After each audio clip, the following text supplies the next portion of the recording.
What's up, American athletes? This is Taylor from Elevate, and I want to welcome you to the 2017 Elevate Classic.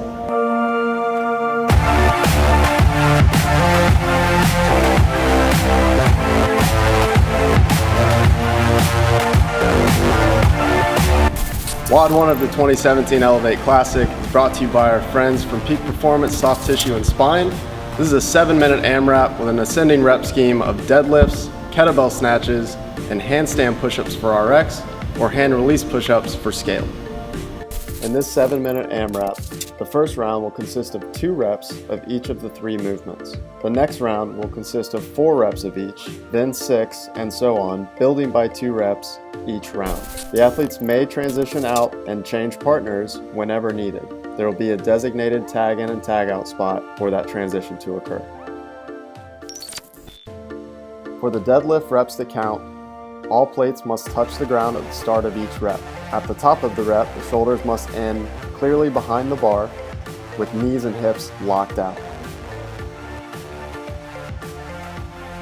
No bouncing of the barbell will be permitted.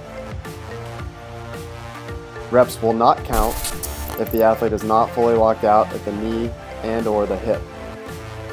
The shoulders again must be behind the bar at the top of the rep. The kettlebell snatch will start with the kettlebell on the ground. When it is picked up, including the first rep, it must be passed through the legs in the backswing.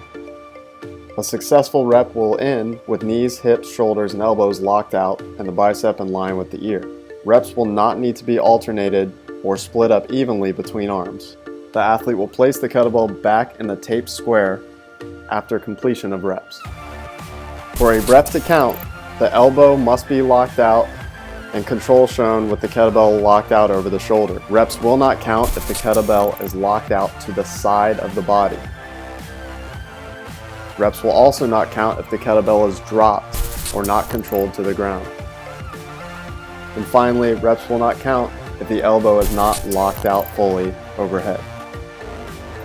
RX men and women will have handstand push-ups as their third movement. In order to perform a successful rep, the athlete must start in a fully locked out handstand against the wall. They'll reach their head to the ground and then fully extend back up into that same start position.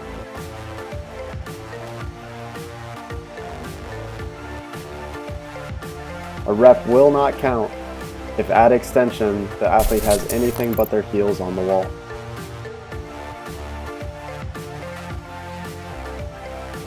A rep will not count if the feet end wider than the width of your shoulders.